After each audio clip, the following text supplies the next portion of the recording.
And now to the race for the White House. With just 99 days to go until Election Day, both Vice President Kamala Harris and former President Donald Trump were on the campaign trail over the weekend. Harris attended her first major fundraiser since becoming the presumptive Democratic presidential nominee.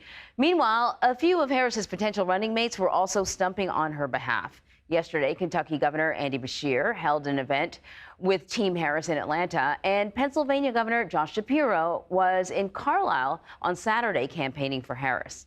So we have team coverage following the campaign trail across the U.S. for you. But first, let's start with CBS campaign reporter Erin Navarro. Erin, you are in Philadelphia. Not a bad way to start the week, if I might say so. So let's talk a little bit about what's going on with the VP. Certainly, she's been enjoying a groundswell of support since announcing that she is the new likely Democratic nominee and raised a lot of money. What can you tell us about the kind of money she's raising and who's donating? Good morning, Anne-Marie from Philly. Yes, the Harris campaign raised $200 million in the first week of their campaign, a record-setting number, and 66% of those are first-time donors this cycle, signaling that there's a lot of interest and new enthusiasm behind Harris's campaign. But some other numbers that the campaign provided from the weekend: 170,000 new volunteers have signed up to help the Harris campaign since her launch. And as you mentioned, they had about 2,300 events over just this weekend as we kind of get into this 100-day and less sprint, including many of the candidates for her potential running mate. So speaking of that, a number of potential running mates were stumping for her throughout the weekend. And there's a new poll from ABC News that shows Senator Mark Kelly is leading favorability amongst voters. What's the latest that you're hearing about the VP search, the Veep stakes? So in statements from the campaign, they say that they will not provide any updates until she announces her running mate in early August. But sources tell CBS News that the pick will at least have to be announced by August 7th. That's the deadline in Ohio to kind of push this whole Democratic nomination process forward.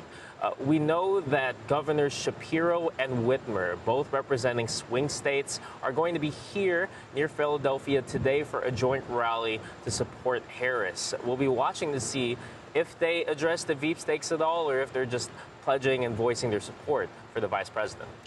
All right, Erin, thank you very much. Former President Donald Trump was out campaigning as well. And at a conservative Christian event on Friday, the former president urged Christians to vote in November by telling them this. Get out and vote just this time.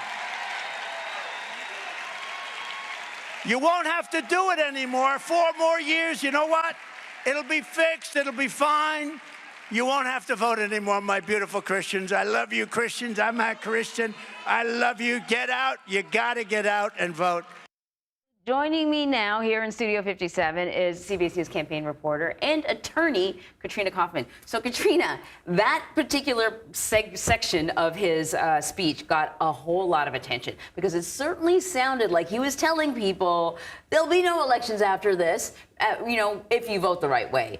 What is the campaign saying about that? Yeah, absolutely to what you said. And I was in the room when he said those remarks, and it did really feel as though you wondered, what is he saying with this comment? And right afterwards, all these people started posting online saying, does that mean he's saying he'll never leave office again? Now, what the campaign is saying is that this is actually a message of unity, and that he was talking about bringing prosperity to every American as opposed to the divisive political environment that has sowed so much division. So that's their response to this comment. That sounds like they're commenting on a different statement, though. But that's how the campaign is explaining what he was trying to say. Yes, exactly. Okay. They're really just trying to kind of walk away from it. And some people are trying to say, that he was joking, or he didn't mean it, or he's just trying to really bolster people to come vote in this election. Okay. So let me ask you about something else. Yesterday, Senator Chuck Schumer was speaking about Trump's choice as for a running mate, J.D. Vance, and basically sort of said that this is a win for Democrats. I want to play some of that sound. My guess is he's pulling his hair out, saying, why the heck did I choose this guy? In fact, his choosing J.D. Vance was the best decision he ever made for Democrats. So we have seen some headlines suggesting that maybe some people are having buyer's remorse over Vance, and a lot of the stuff that he said, particularly when he was running for Senate, is kind of coming back now. Is there a sense that the choice of J.D. Vance is actually sort of killing momentum instead of increasing it? I mean, I think really this election is about Donald Trump. He brings the momentum to the ticket. It is he who is going to win the presidency. It's never the vice president who really pulls the ticket in that way. Yeah. But it doesn't seem like J.D. Vance is winning over any new voters.